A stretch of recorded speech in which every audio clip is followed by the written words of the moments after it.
Hey, this is Jason Kleberg from the Force 5 podcast, a show that forces a guest to come up with a movie-themed top 5 list topic, and then we reveal our picks on air. Top 5 heist films, top 5 tearjerkers, top 5 movie dogs. Every show you'll be asking yourself, what would be on my list? Guests include directors, screenwriters, actors, podcasters, musicians, authors, and even a professional wrestler. Subscribe to the Force 5 podcast, and you won't just be a listener, you'll be a list nerd. The Force 5 podcast, available wherever you're listening now.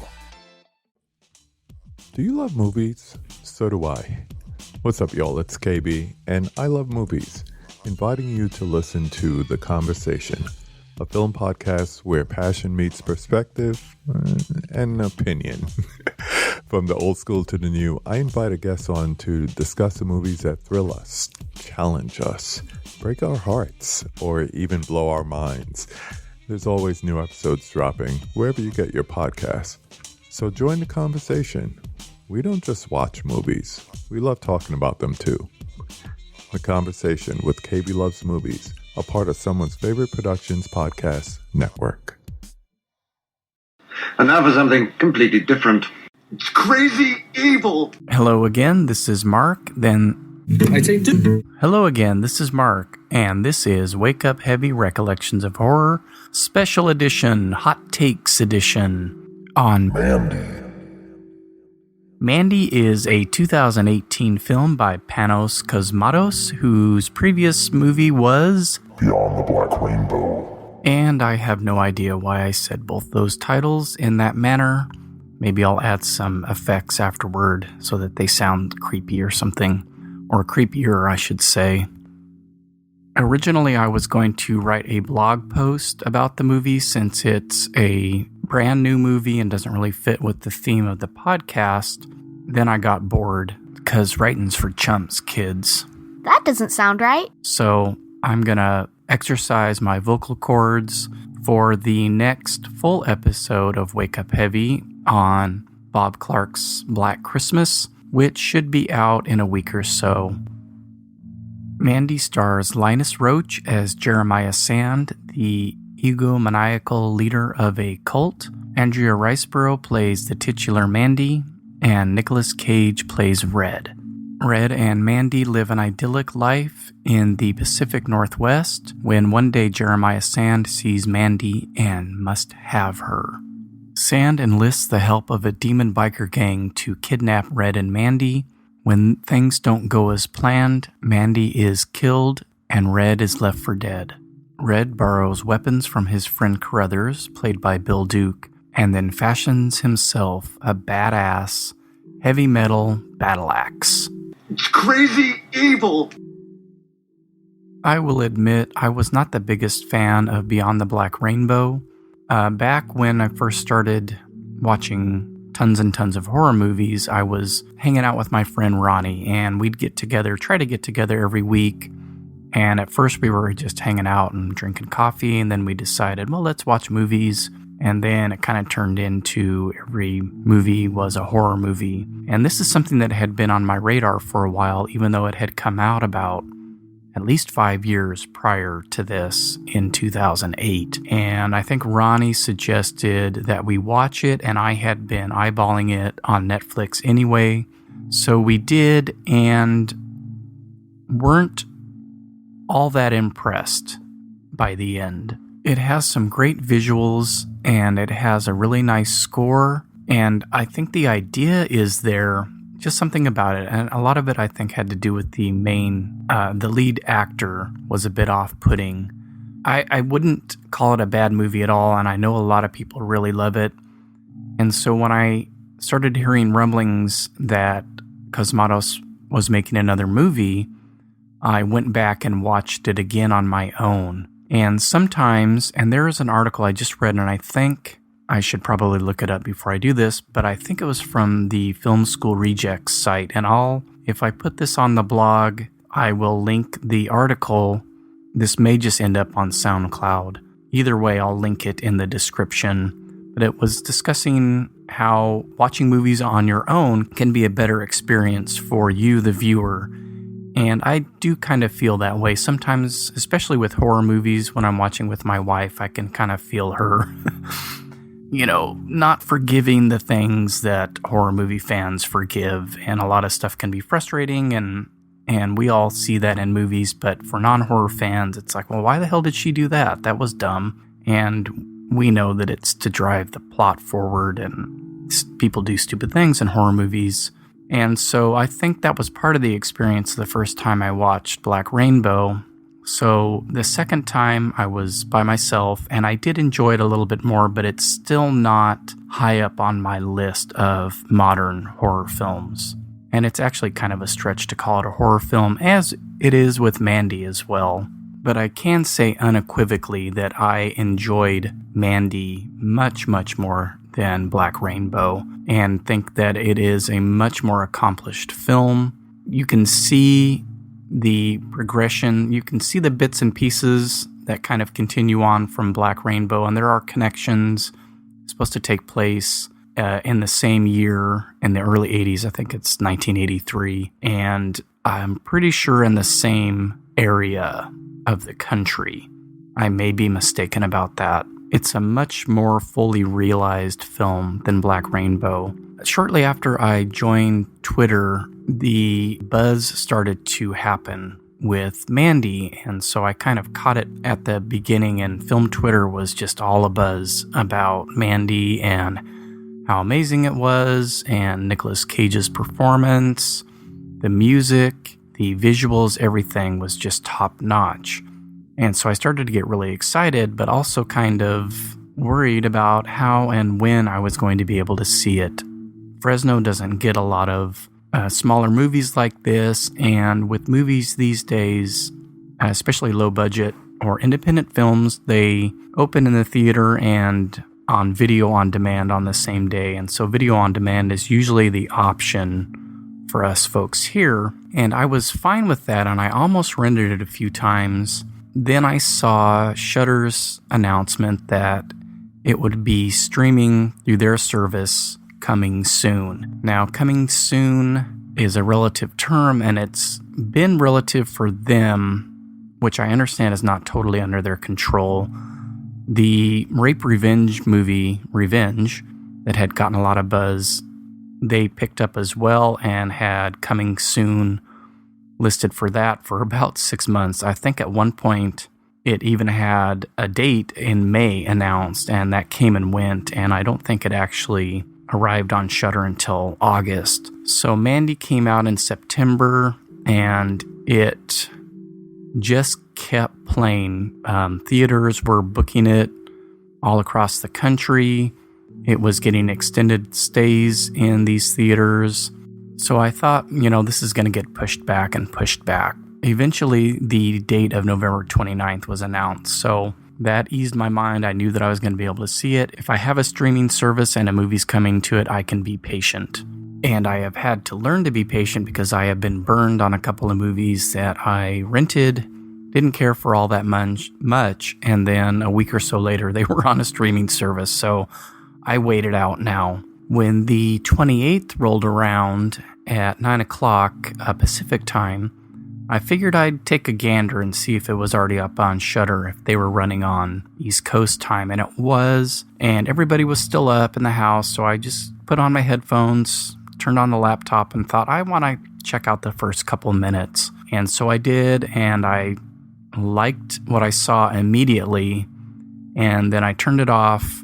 But shortly thereafter, my wife and daughter went to bed, and I thought, well, it's kind of late, but I wanna watch the first few minutes of this. So I restarted it on the TV, knowing that I wasn't going to be able to play the sound very loudly, which you are advised to do, not by Shudder or the filmmakers, but by the people that have seen the movie. This movie is meant to be played loud, and that is because of the soundtrack and all the heavy metal goings on in the film. Before I realized it, about 35 minutes had passed, and I was kind of surprised. I paused it for a second, and I honestly had felt like I had been watching it for about 5 minutes. And not much had happened. It was just the visuals and the mood had totally sucked me in, and I was all in at that point. Unfortunately, I started to get sleepy, and I thought, no, I need to stop.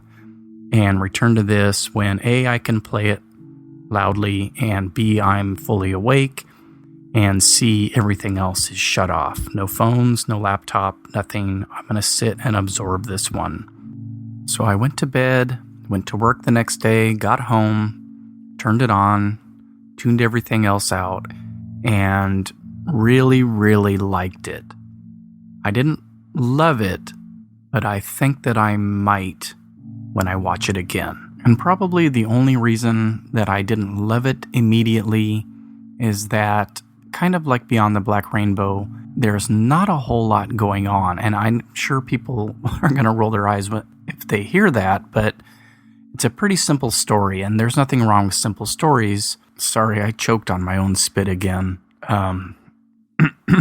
Excuse me. There's nothing wrong with simple stories, and there's a lot of extra stuff in here. The story itself, it's a revenge tale. Mandy gets killed. This is no spoiler. I think that's fairly implicit in even just the trailers.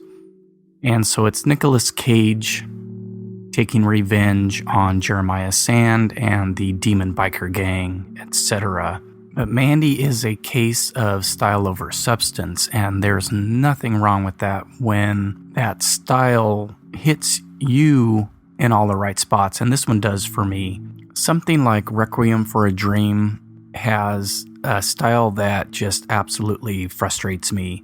All those fast cuts, close-ups, that kind of almost MTV video editing style drives me apeshit.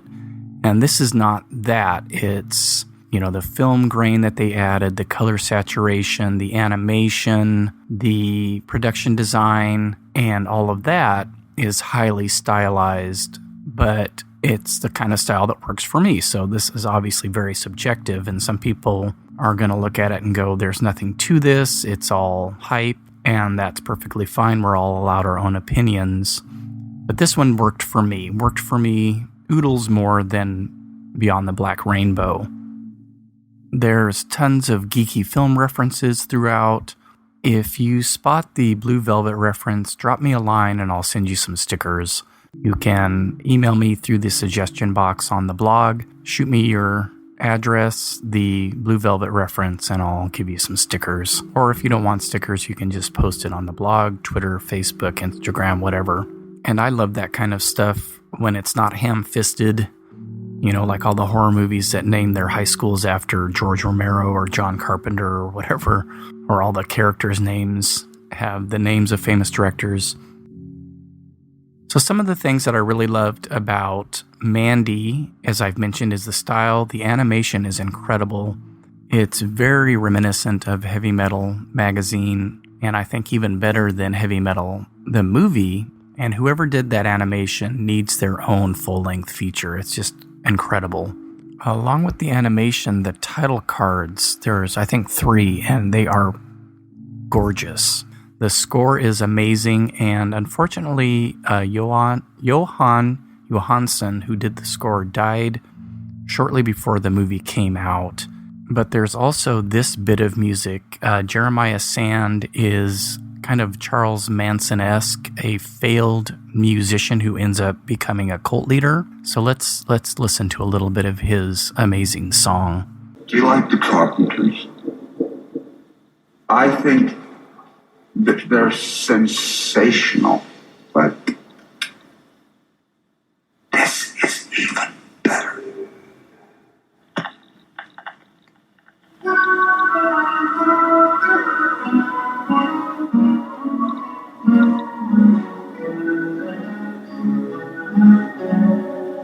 I beg to differ, Jeremiah. Nothing is better than this. From the day love is forgotten, I'll go on as best I can.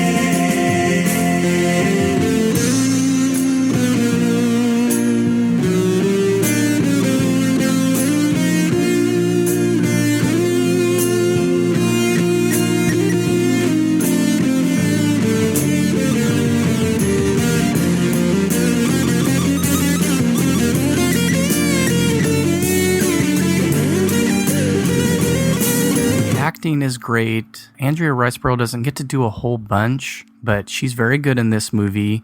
She was really good in an episode of Black Mirror, I think from last season. Linus Roach is wonderful as Jeremiah Sand, and Nicolas Cage is great. This is it's kind of a reserved performance.